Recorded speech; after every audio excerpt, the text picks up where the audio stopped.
It all began when Pasadena was barely 17 years old. A railroad to the stars from Pasadena to Mount Wilson. The world's greatest mountain enterprise. It was the dream of two men, David J. McPherson, a brilliant young civil engineer who designed the Pasadena-Mount Wilson Railroad, and Professor Thaddeus S.C. Lowe, a wealthy inventor who provided the financial backing to build the railroad. Incorporated June 2nd, 1891, the Pasadena-Mount Wilson Railroad was busy making plans.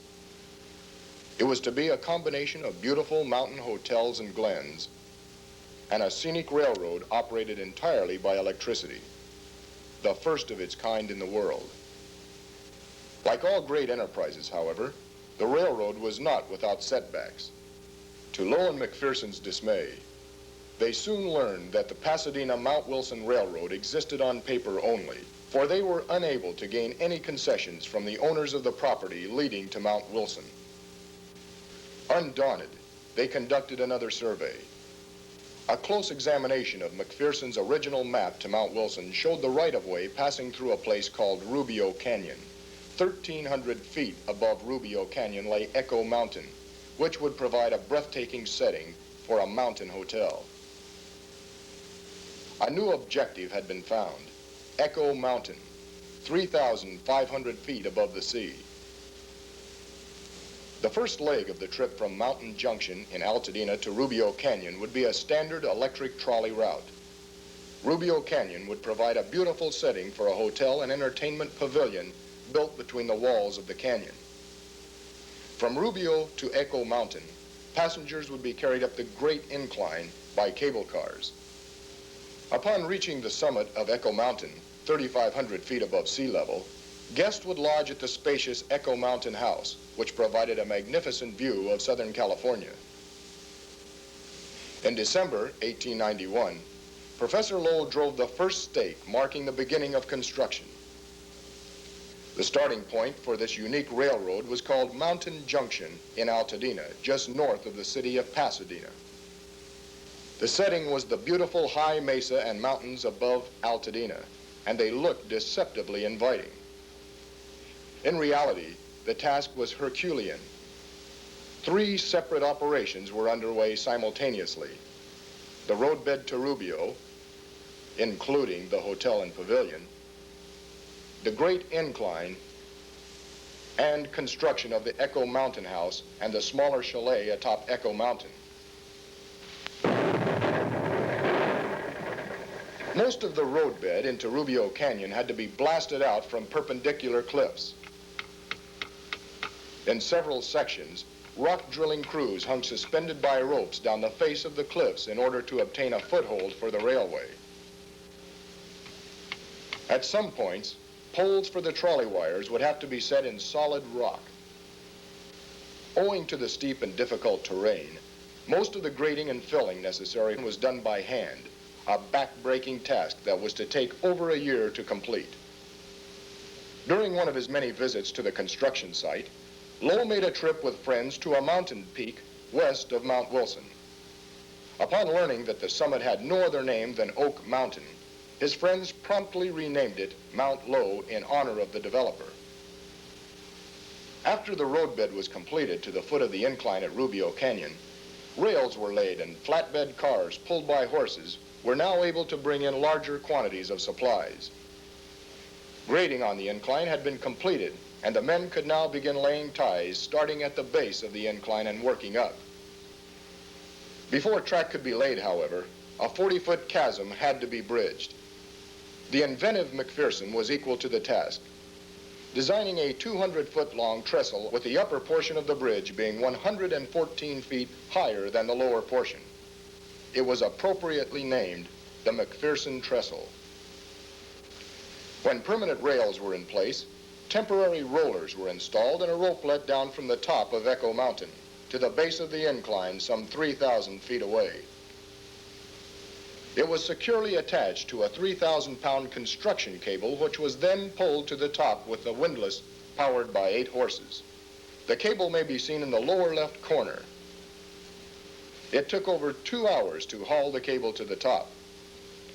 With the construction cable in place, supplies were unloaded from flat cars at the base of the incline and hauled to the top of Echo Mountain in an endless procession of material for the city on the mountain.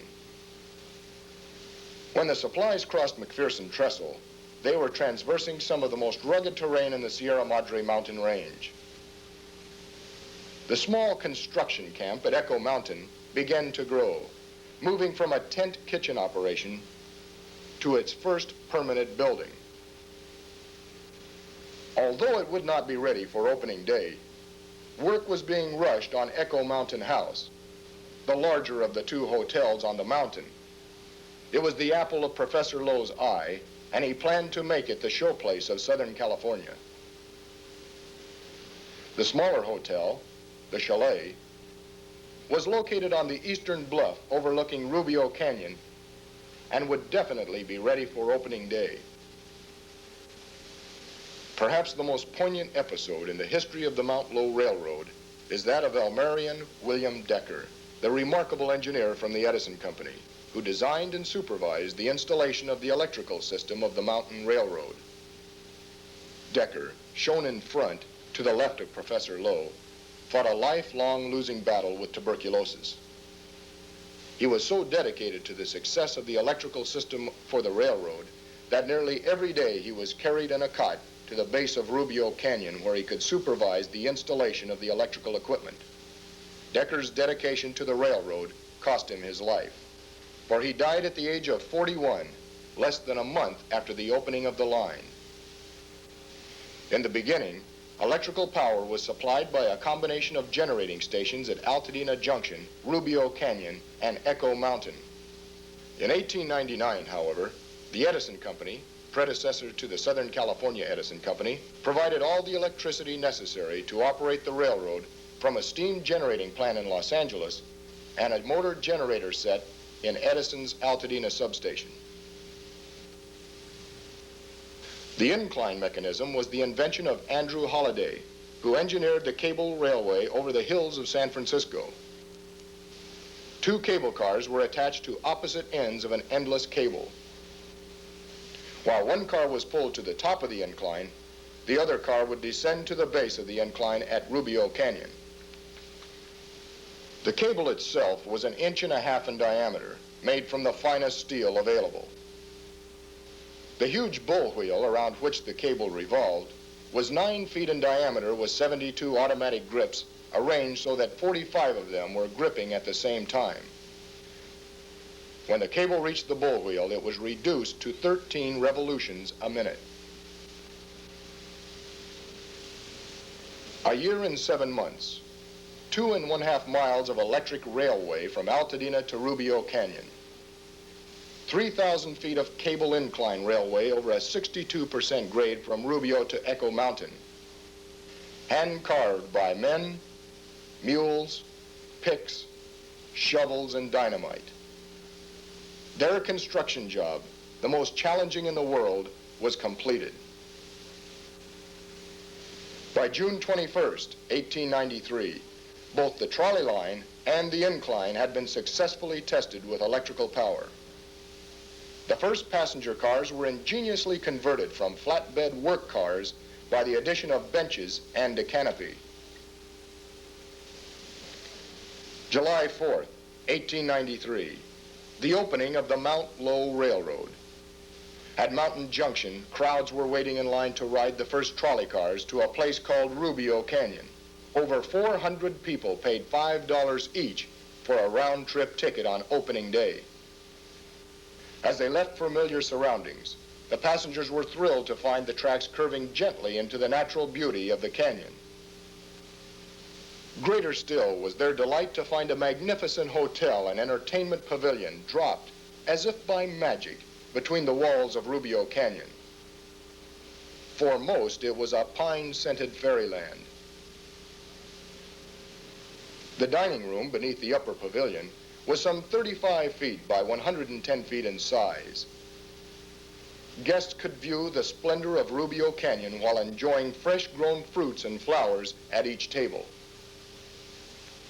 And though not many knew it, During the early history of California, this very spot was the hideout of the notorious bandit Vasquez.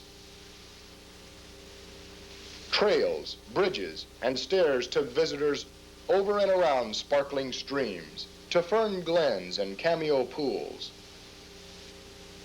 At night, 2,000 Japanese lanterns lit the area, turning streams, trees, and canyon walls into a dreamland of light and color. The upper pavilion boasted one of the finest and largest dance floors in Southern California and was the scene of many a gala weekend party. But now the moment everyone had been waiting for. Word had come down from the top of the incline. Hello, Romeo. This is Superintendent Carter. Stand by for passengers from Echo Mountain. Every eye was riveted on the incline. The cable car had already left Rubio Pavilion and was on its way to Echo Mountain with the first passengers. The crowd watched as it disappeared in the distance. But where was the car from Echo? As if from heaven, with Old Glory flying and the crowd cheering mightily, the little white cable car finally appeared, descending gently to the Rubio Pavilion. As the car ascending the incline neared the summit, passengers saw for the first time the smaller hotel, the Chalet, which became popular from the start as a mountain resort and provided a dining room that overlooked the valley below. In the following year, the second and larger hotel, the Echo Mountain House, was ready. It was without doubt one of the finest and best equipped mountain resorts in the world. The hotel had an enchanting aroma of fresh pine, and the bill of fare was unsurpassed in Southern California. It was everything Lowe had hoped for, and included a delightful children's zoo. One of the most durable memories of Mount Lowe, for most Southern Californians, was the light that shone from Echo Mountain. The Great Searchlight had been one of the most popular attractions at the Chicago World's Fair, and later the San Francisco Fair. It so intrigued Lowe that at the close of the San Francisco Fair, he purchased the instrument and had it shipped and installed at Echo Mountain. It weighed 6,000 pounds and stood 11 feet high. Its 3 million candle power was projected to all corners of Southern California over a distance of 150 miles. The city on the mountain also boasted one of the finest observatories in California, for it was one of Professor Lowe's ambitions to make Echo Mountain the astronomical center of the world. The Mount Lowe Railroad had arrived. Overnight, Pasadena had become the Mecca for travelers from all over the world who wanted to visit the world's greatest mountain railroad. But there was more to come, for Professor Lowe was a man of vision, and David McPherson an imaginative engineer. They planned an extension of the railroad from Echo Mountain to another resort at Crystal Springs, 5 miles into the mountains behind Echo Mountain. Once again, McPherson was called upon to engineer a miracle, the design and construction of the Alpine division of the Mount Lowe Railroad. When construction finally did get underway, much of the right-of-way had to be blasted from the side of the mountains. It took a team of highly skilled construction men 8 months to carve the opening through Granite Gate alone. The Sierra Madre Mountains resisted stubbornly, providing no easy route to Crystal Springs. In many places, substantial bridges and heavy trestles were required to overcome problems created by the rugged terrain. Water and supplies were constantly in demand to maintain the construction crews, and work went on in spite of a heavy winter. 2 years later, August 1895, the Alpine section had been completed. From an elevation of 3,500 feet at Echo Mountain to 5,000 feet at Crystal Springs.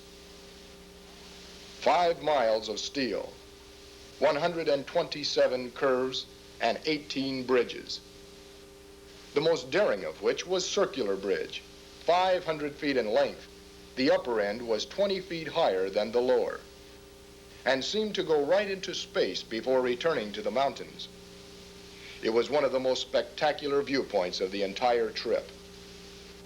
And Granite Gate, an almost insurmountable barrier of solid rock. For 8 months, men had scraped, clawed, and blasted until finally they had carved a narrow pass for the railroad. With the last major obstacle overcome, the first open-air trolley car made its way over Circular Bridge and through Granite Gate toward Alpine. By November 1895, the first version of the Alpine Tavern had been completed. Guests were delighted to find this comfortable lodge awaiting them at the end of their trip from Echo Mountain.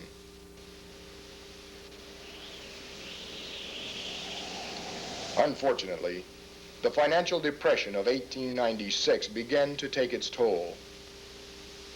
Patronage declined, and before Professor Lowe could recover his huge investment, he lost control of his railroad. In the next few years, the railroad changed hands several times. Ironically, as if the mountains resented any owner but Professor Lowe, the first of several tragedies struck at Echo Mountain. In the pre-dawn hours of February 5th, 1900, fire burned the Echo Mountain house to the ground. On December 9th, 1905, a wind of hurricane velocity battered the summit of Echo Mountain for 24 hours. The chalet was completely demolished and started a fire that destroyed everything on the mountain, with the exception of the observatory. By now, Pacific Electric owned the Mount Lowe Railroad, and significant improvements were begun immediately. The hotels at Echo Mountain were not rebuilt. Instead, a new powerhouse was erected at the top of the incline, and passengers were routed directly through to Alpine Tavern. The new theme was, out with the old, in with the new. Modernize, advertise. There was an extensive advertising campaign on billboards and in all the best magazines and newspapers.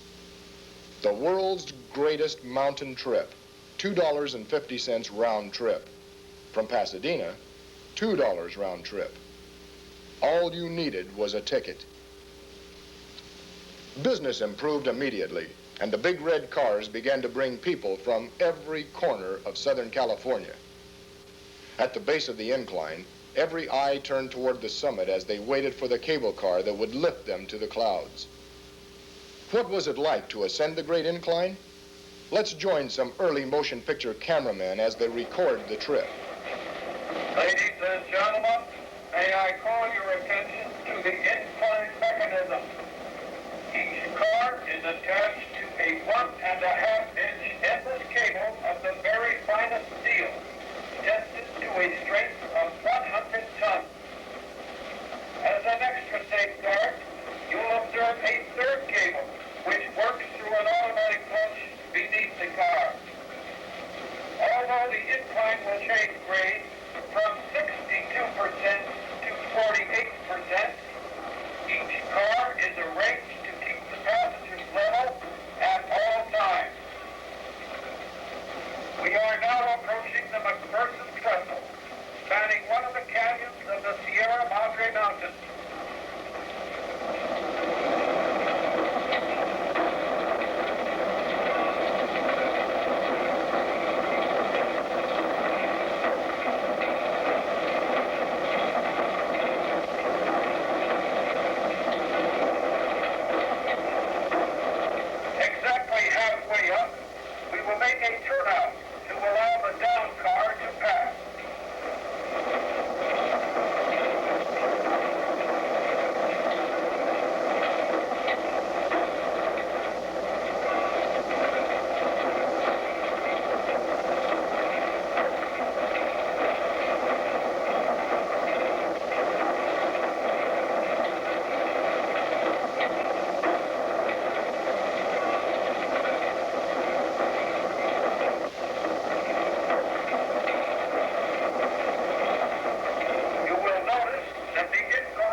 is your Mount Lowe souvenir photo.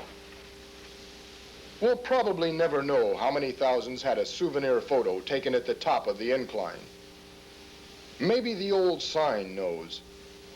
Alpine Tavern, 5,000 feet above the sea. Mount Lowe, 6,100 feet.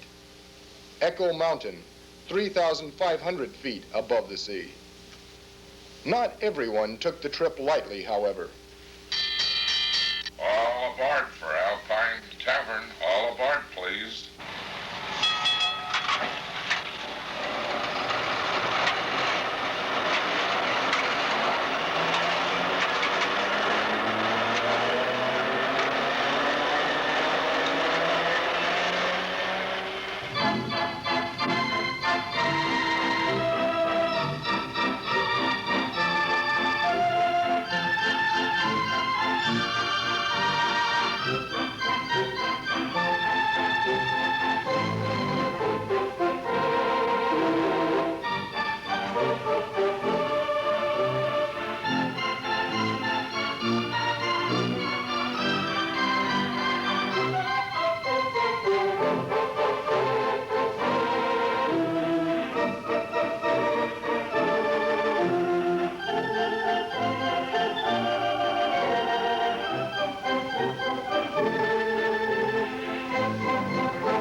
The old Alpine Tavern underwent many improvements, enlarging the building to accommodate more guests and provide better service. Even the name was changed to the Mount Lowe Tavern. The tavern engaged some of the finest chefs in Southern California, and dinner at Mount Lowe was a never-to-be-forgotten experience. Hikers thoroughly enjoyed the many trails that led from the tavern, each with its own special view of hidden canyons and wildlife. And for those who still preferred to ride, an open-air train powered by one sleepy mule made an additional scenic excursion from Inspiration Point, sometimes on schedule. It wasn't exactly the straightest line between 2 points, and you wouldn't set a speed record getting there. Still, it was all part of the charm. Inspiration Point was a short stroll from the Tavern and provided a panoramic view of Southern California unmatched anywhere.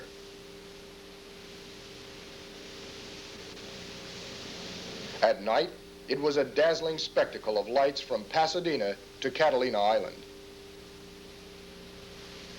The areas surrounding the Tavern were dotted with additional accommodations, ranging from small overnight cabins to comfortable family-sized cabins and housekeeping bungalows fully equipped for extended vacations. Yep, everything was up to date at Mount Lowe, except for one thing. They still had to supply the outlying areas by pack train. It was time to bring in an automobile. The car could be carried to the summit of the incline all right, but who had the nerve to drive it over the 5 miles of narrow mountain track to the Tavern? The call went out. Find 2 daring and sober young men for a perilous mission. Oh, no!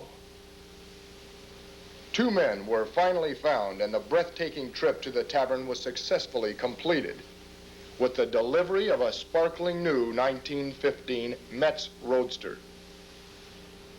Total purchase price, $475. And that's why they call these the good old days.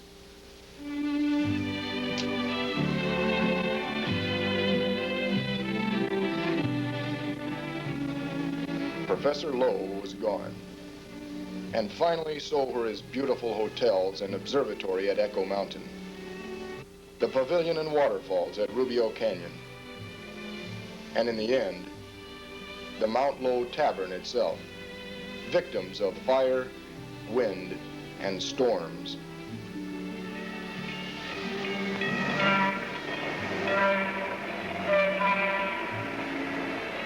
Gone, too, are the sounds of the big red cars that served Mount Lowe and all of Southern California. Victims of progress? The Great Incline, a shadow in the underbrush.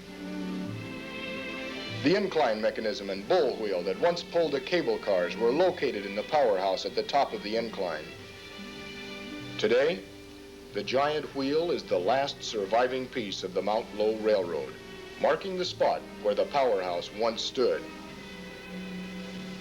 The old railroad lasted 45 years, from 1893 to the final run in 1938. It had helped make Pasadena famous over the face of the earth, and in its time had rightly been called the greatest mountain enterprise in existence. To Thaddeus Lowe and David McPherson, however, it was reward enough to know they had brought joy to countless thousands who made the unforgettable trip to Mount Lowe aboard their railroad. Is it really all gone? Well, oddly enough, many Pasadenans will tell you that when conditions are just right, when the clouds cover the mountaintops and it's strangely quiet, you can still hear the sounds of the incline in the trolley cars and the happy voices of passengers on their way to Mount Lowe. You know, could be.